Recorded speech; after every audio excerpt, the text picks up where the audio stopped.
Look, it's the balloon and the little girl. Looks like they're both heading to Fantasyland. A place where anything is possible. Storybook Land, where we enter a miniature world after being swallowed by Monstro the whale.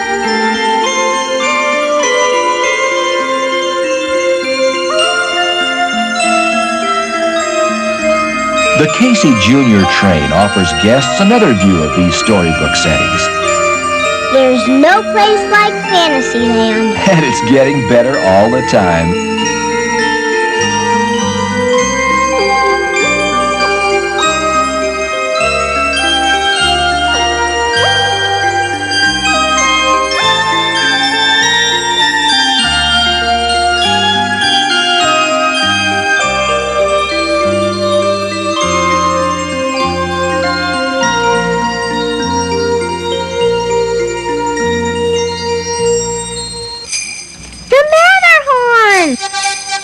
These bobsleds whisk us up, around, and into the mountain, complete with its own snow monster that roams within the dark ice caves. I wish you hadn't said that.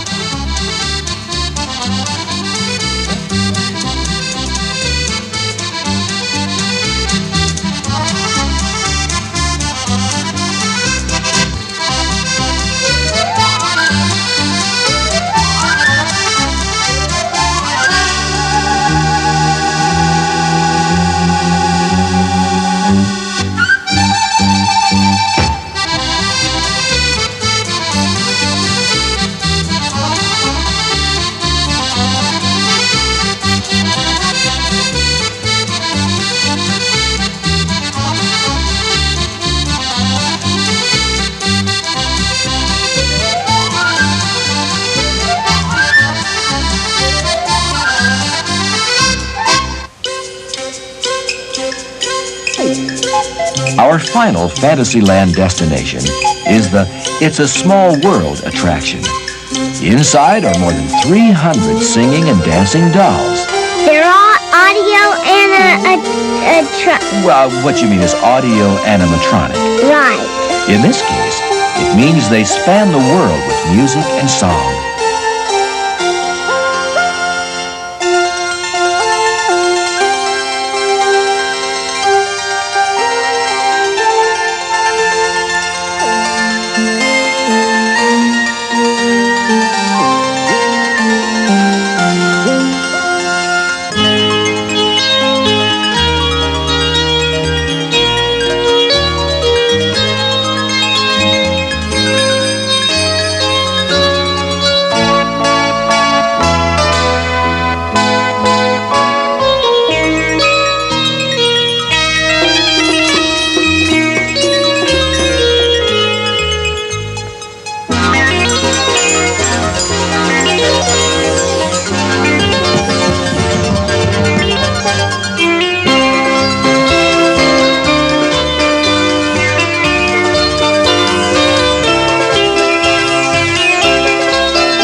Has Disneyland always been like this?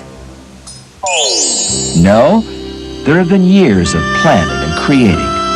But even before the first drawing, there was Walt Disney's dream.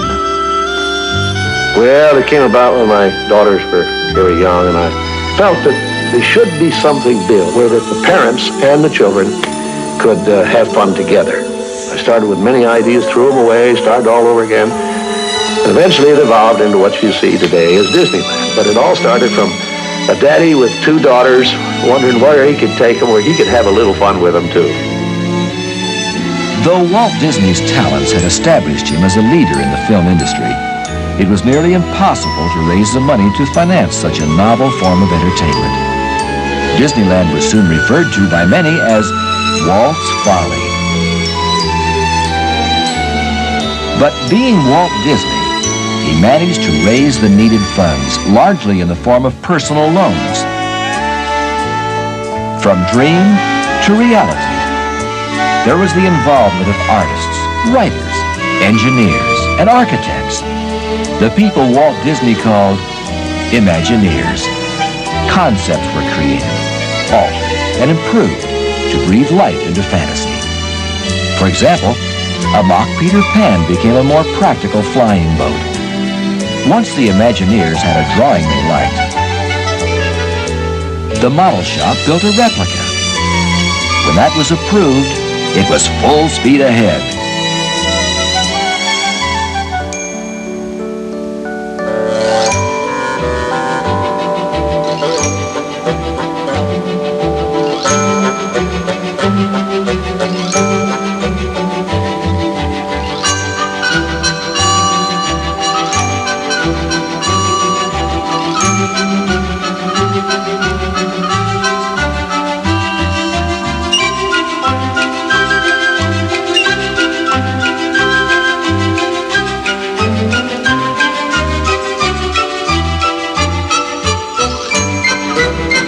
There was plenty of work to do, but that was no problem, with a little help from Disney Magic.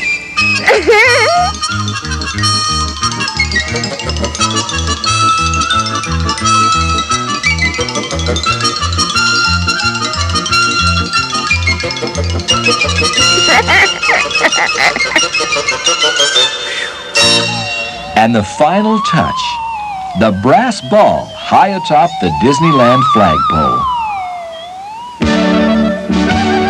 Through this historic television footage, we're able to join the opening day celebration, exactly a year and 1 day after Disneyland was no more than a drawing on paper. I remember when we opened, we didn't have enough money to finish the landscaping, and I had Latin tags on all of the weeds.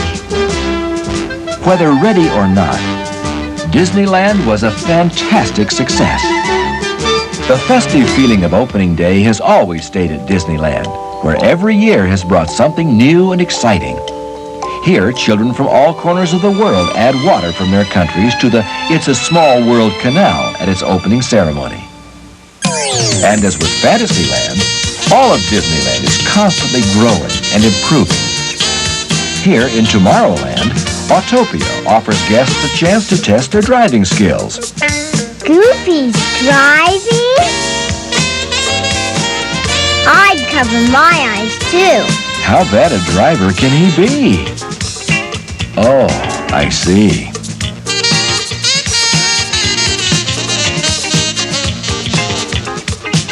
Look! It's the monorail! It passes through most of Tomorrowland.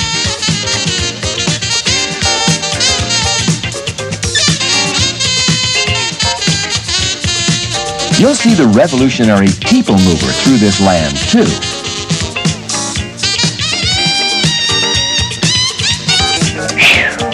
We made it back in one piece. Now we're skyward bound. Below us are the submarines that take guests 20,000 leagues under the sea. Wow! Now, into the delightful America Sings. Can I tell about this one? Go right ahead. These two fellas take us on a trip through America's musical past. How am I doing? So far, so good. We start in the early South with a whole bunch of great songs. A whole bunch of great songs? Yeah! You mean like Dixie, Little Liza Jane, Camptown Races, and My Old Kentucky Home? Yeah, that's right.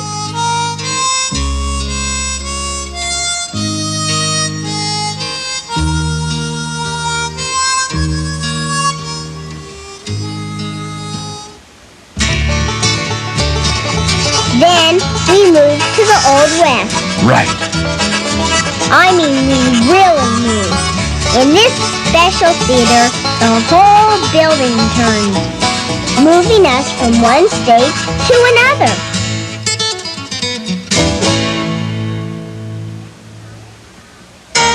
Next stop, the gay 90s, with another medley of great songs. Such as? You know. The Bowery, After the Ball is Over. Bill Daly, Wandering Boy. Sweet Adeline, The Old Gray Mare. She may be somebody's mother. Who? Who what? Who may be somebody's mother? That's the name of the song. Oh. Anyway, this section wraps up with Ta-ra-ra-boom-de-ay. Ta-ra-ra-boom-die. That's fun to say. Ta-ra-ra-boom-die. Ta-ra-ra. It's really time to move on. Oh, okay. Now we're back in the modern times. With songs like A Tisket a Tasket, Boo Hoo, Jada, and Singing in the Rain. Gee, that doesn't sound like modern times. That's just 'cause you're too young to know any better.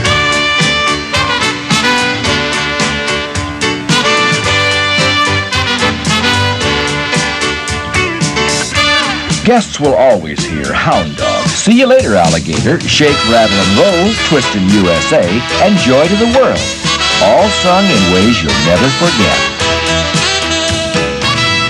Next door is Space Mountain. Ooh, I like Space Mountain. It's like flying through the cosmos in a rocket. Well said. What's a cosmos? Just read the script. Now we arrive back in Main Street, where we meet our friends again. Looks like they've had quite a day in the park, too. I kind of missed the yellow balloon, though. Hey, what's she looking at? Oh, wow!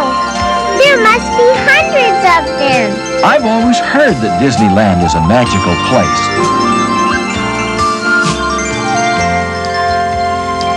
And what's this? It's the girl's balloon. It's coming back to her. Wow! Look!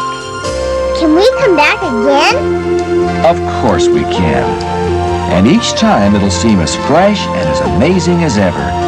'Cause it really is the happiest place on earth.